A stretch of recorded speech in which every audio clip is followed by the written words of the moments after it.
Hi. During the 18th century, enlightened thinkers began to consider the possibility of improving society's lot through wise social and economic reforms.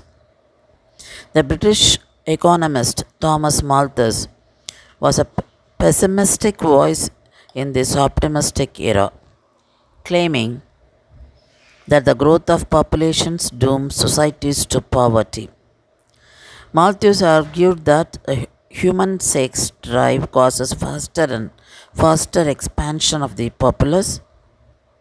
Food production would not keep up because of the law of diminishing returns. As more people work on a fixed amount of land, less and less output is added. The result is an ever widening imbalance between the number of people and the supply of food.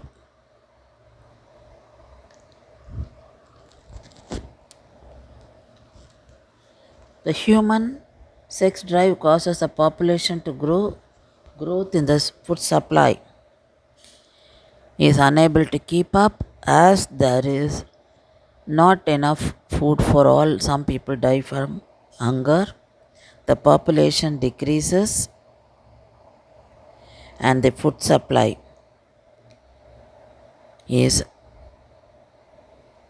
adequate again. Population growth keeps up poor.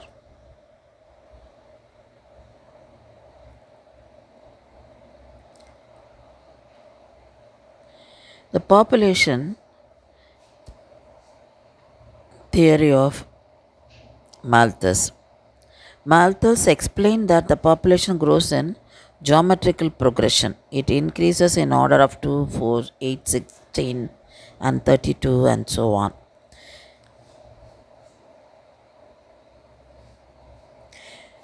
Food supply increases in arithmetic progression. It grows in the order of 1, 2, 3, 4, 5, 6, 7, 8, and so on. This is because of the operation of law of diminishing returns in food production. In simple words, food supply increases at a slower rate than population. This means that there will be shortage of food sooner or later. Thus, wherever there is shortage of food shows excessive population. So according to Malthus, a disequilibrium situation arises when the rise in population is more than the rate of increase in growth of food supply. This is on account of higher rate of growth of population than that of food. As a result, many people will not get even subsistence food. Malthus called the calamities like starvation, famines, epidemics, world wars as positive checks. On the other hand, there are preventive measures which are man-made checks. These two types of measures, natural or positive, and preventive checks, are to be followed. The nature has its own checks to control the increasing population. It brings the level of population to the level of available food supply. The natural checks are famines, epidemics, wars, earthquakes, floods. But it must be remembered that these checks are applied by nature itself. When man fails to check the excessive growth of population through its own efforts. Preventive checks, according to Malthus, preventive checks help to diminish the rate of growth of population and brings it in line with food supply. The preventive checks are simple living, late marriage, self-restraint. These two measures can go a long way in controlling population and check the operation of destructive positive checks.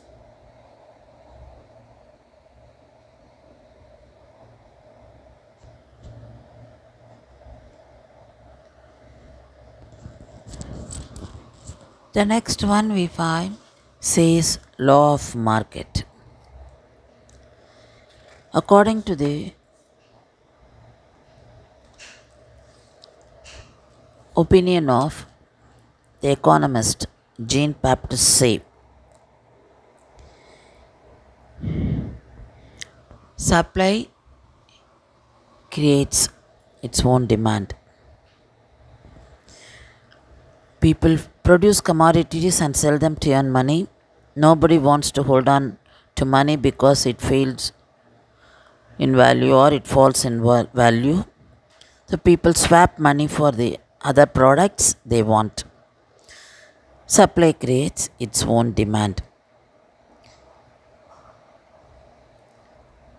Say, in his book, A Treatise on Political Economy explains the impossibility of overproduction.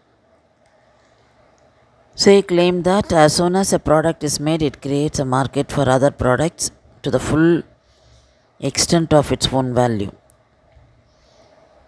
This means, for example, that the money a tailor receives when he makes and sells a shirt is then used to buy bread from the baker and beer from the brewer. Say, believed that people had no desire to hoard money, and therefore the total value of commodities supplied would equal the total value of goods demanded. The common expression of what is known as Say's law has become supply creates its own demand.